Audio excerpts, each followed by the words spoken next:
प्यारे श्रोताओं नमस्कार। मैं हूं आपकी होस्ट मीता गुप्ता। ज्ञानवापी चैनल में आपका स्वागत है और आप सुन रहे हैं पॉडकास्ट अद्भुत चरित्र। दोस्तों, आज के एपिसोड में द्रोण महाभारत के युद्ध में भीष्म पितामह के बाद कैसे कौरव सेना के सेनापति बने, हम सुनेंगे द्रोण का सेनापति के रूप में अद्भुत चरित्र। द्रोणाचार्य का ये अद्भुत चरित्र चक्रवर्ती राजगोपालाचार्य द्वारा लिखित किताब महाभारत कथा से लिया गया है। महाभारत युद्ध के मैदान में जब भीष्म पितामह घायल होकर शरशैया पर लेटे तो कौरव अपना नया सेनापति तलाशने लगे। इधर कर्ण भीष्म से आशीर्वाद लेकर युद्ध क्षेत्र में डटकर खड़ा हो गया और दुर्योधन से विचार विमर्श करने लगा कि अब सेनापति किसे बनाया जाए। कर्ण ने कहा, दुर्योधन, यहाँ पर जितने क्षत्रिय उपस्थित हैं वे सब सेनापति बनने की योग्यता रखते हैं, पर सवाल यह है कि इनमें से सेनापति किसे बनाया जाए। सभी एक साथ तो सेनापति बन नहीं सकते हैं, किसी एक को ही इस पद के लिए चुनना होगा और संभव है कि इससे दूसरे बाकी लोग बुरा माने। इन सब बातों को ध्यान में रखते हुए मुझे तो यही सबसे अच्छा दिखता है कि आचार्य द्रोण को ही सेनापति बनाया जाए। वह सभी वीरों के आचार्य हैं, शस्त्रधारियों में श्रेष्ठ हैं और क्षत्रियों में तो उनकी समता करने वाला कोई है ही नहीं। कर्ण की यह बात दुर्योधन ने मान ली और आचार्य द्रोण से कहा, आचार्य, सभी बातों में आप सबसे श्रेष्ठ हैं, आप ही अब इस सेना का सेनापतित्व स्वीकार करें। यह कहकर दुर्योधन ने सभी क्षत्रिय वीरों के सामने द्रोणाचार्य से सेनापतित्व स्वीकार करने की विनती की। सभी एकत्रित राजाओं ने यह सुनकर सिंहनाद करके दुर्योधन को प्रसन्न किया। शास्त्रोक्त रीति से द्रोणाचार्य का सेनापति पद पर अभिषेक हुआ।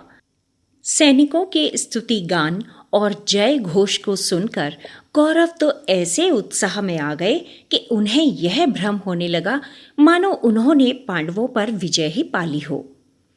आचार्य द्रोण ने युद्ध के लिए कौरव सेना को शकट व्यूह में रचा। द्रोणाचार्य ने 5 दिन तक कौरवों की सेना का संचालन करते हुए घोर युद्ध किया। यद्यपि अवस्था में वह बूढ़े थे, फिर भी जवानों को लजाने वाली फुर्ती के साथ युद्ध के मैदान में एक छोर से दूसरे छोर तक चक्कर काटते रहते और पागलों के से जोश के साथ युद्ध करते रहे। उनके भीषण आक्रमण के आगे पांडवों की सेना तितर बितर हो जाती थी। पांडव सेना में सात्यकी, भीम, अर्जुन, धृष्टद्युम्न, अभिमन्यु, द्रुपद, काशीराज आदि सुविख्यात वीरों के विरुद्ध अकेले द्रोणाचार्य भिड़ जाते और एक एक को खदेड़ देते। 5 दिन उनके हाथों पांडवों की सेना बहुत ही सताई गई। आचार्य द्रोण ने पांडव सेना की नाक में दम कर दिया। वैसे तो युद्ध केवल दिन के समय होता था, परंतु 14वें दिन से युद्ध रात में भी लड़ा जाने लगा। कर्ण ने घटोत्कच को इंद्रदेव द्वारा दी गई शक्ति से मार गिराया, जिससे पांडवों के दुख की सीमा न रही। इतने पर भी युद्ध बंद नहीं हुआ।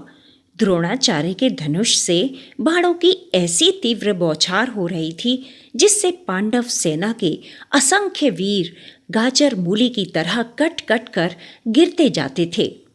यह देख श्री कृष्ण अर्जुन से बोले, अर्जुन, आज युद्ध में द्रोण को परास्त करना किसी की शक्ति में नहीं है। जब तक इनके हाथों में शस्त्र हैं तब तक धर्म के साथ युद्ध लड़कर उन पर विजय नहीं पाई जा सकती। धर्म के विरुद्ध चलकर ही कुछ कुचक्र रचकर ही इनको परास्त करना होगा, और आज अगर वह परास्त न हुए तो हमारा सर्वनाश कर देंगे।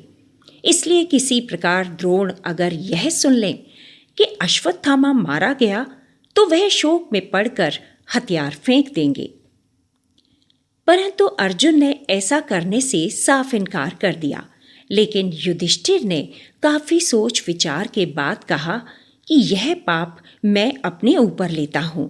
इस योजना के अनुसार भीम ने गदा के वार से अश्वत्थामा नाम के एक लड़ाके हाथी को मार डाला।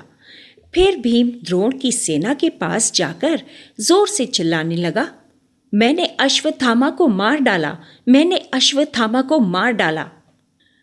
उधर युद्ध करते हुए द्रोणाचार्य ब्रह्मास्त्र का प्रयोग करना ही चाहते थे कि इतने में भीम की आवाज उनके कानों में पड़ी। जब उन्होंने सुना कि उनका पुत्र अश्वत्थामा मारा गया तो वह विचलित हो गए, लेकिन उन्हें इस बात की सच्चाई पर शक हुआ। तो द्रोण ने युधिष्ठिर से पूछा, बेटा युधिष्ठिर, क्या यह बात सच है कि मेरा प्रिय पुत्र अश्वत्थामा मारा गया? क्योंकि आचार्य द्रोण को विश्वास था कि युधिष्ठिर कभी झूठ नहीं बोलेंगे, इस कारण उन्होंने युधिष्ठिर से ही यह प्रश्न किया था। यह देखकर श्री कृष्ण चिंतित हो उठे। उन्हें भय हुआ कि कहीं युधिष्ठिर अपनी धर्मपरायणता के कारण पांडवों के नाश का कारण न बन जाएं। युधिष्ठिर भी असत्य बोलते हुए डरे, पर वे विजय भी प्राप्त करना चाहते थे, इसलिए किसी तरह जी कड़ा करके जोर से बोले, हाँ, अश्वत्थामा मारा गया। परंतु यह कहते कहते उन्हें अपने धर्म का भय हो आया। इस कारण अंत में धीमे स्वर में यह भी कह दिया, मनुष्य नहीं, हाथी। उनके कहने के साथ ही भीम व अन्य पांडवों ने जोरों का शंखनाद और सिंहनाद किया, जिससे युधिष्ठिर के अंतिम शब्द उस शोर में लुप्त हो गए। युधिष्ठिर के मुंह से यह सुनते ही कि अश्वत्थामा मारा गया, द्रोण के मन में एकदम विराग जाग गया। जीवित रहने की इच्छा ही उनके मन में ना रही। ऊपर से भीम ने कठोर वचन बोलकर उनको और सताया। उनकी कड़वी बातें सुनकर उन्हें और भी सख्त पीड़ा पहुंची। उन्होंने तुरंत अपने सारे अस्त्र शस्त्र फेंक दिए और रथ पर ही आसन लगाकर ध्यानमग्न होकर बैठ गए। इतने में राजा द्रुपद, जो द्रोण से अपना बदला लेना चाहते थे, उनका पुत्र धृष्टद्युम्न हाथ में तलवार लेकर द्रोण पर झपटा और ध्यानमग्न आचार्य द्रोण की गर्दन पर जोर से वार किया। उनका सिर तत्काल ही धड़ से अलग होकर गिर पड़ा और भरद्वाज पुत्र द्रोण की आत्मा दिव्य ज्योति से जगमगाती हुई स्वर्ग से धार गई।